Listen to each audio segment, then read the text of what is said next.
विधानसभा निवडणुकीमध्ये सायंकाळी 6 नंतर झालेल्या मतदानाच्या विरोधातील याचिकेवर आज सुनावणी होणार होती।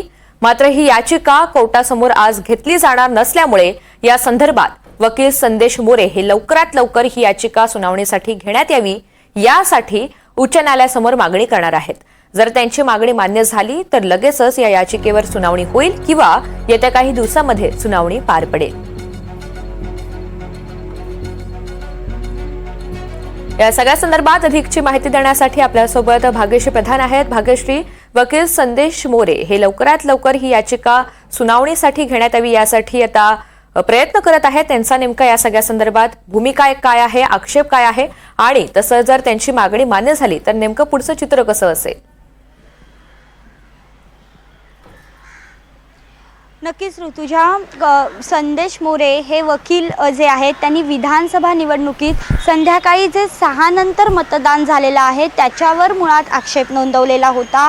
त्यामध्ये त्यांनी याचिकेमध्ये म्हटलेलं होतं की संध्याकाळी 6 नंतर जे मतदान झालं ते अयोग्य पद्धतीने झालेलं आहे।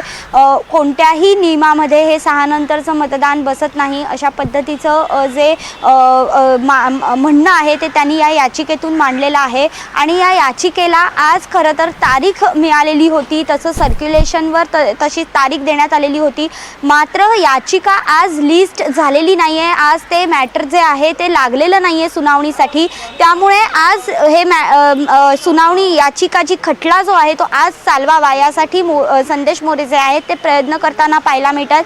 आज देखील ते कोर्टामध्ये जाणार आहेत आणि लवकरात लवकर ही याचिका कशी महत्त्वाची आहे आणि संविधानिक दृष्टिकोनातून ही याचिका महत्त्वाची असल्याने लवकरात लवकर या याचिकेला तारीख मिळावी यासाठी ते मागणी करणार आहेत। कदाचित जर त्यांचं म्हणणं कोर्टाला पटलं तर ही याचिका लगेचच चालवण्यात येईल, पण असं असलं तरी काही दिवसांचा वेळ देखील कोर्ट घेऊ शकतो, कारण संविधानिक याचिका असल्याने कोर्टाला देखील यावर अभ्यास करायला वेळ लागू शकतो। त्यामुळे कोर्ट कदाचित वेळ देखील मागून घेऊ शकतं। त्यामुळे आज नेमकी ही याचिका होणार का आणि नाही झाली तर ही याचिका कधी होणार याकडे संपूर्ण महाराष्ट्राचं लक्ष लागलंय, कारण या विधानसभा निवडणुकीत EVM असेल किंवा संध्याकाळी 6 नंतर झालेलं मतदान असेल या सगळ्यावरच एकंदरीत आक्षेप घेण्यात आलेला होता। त्यामुळे ही याचिका आणि हा खटला अत्यंत महत्त्वाचा ठरणार आहे ऋतुजा।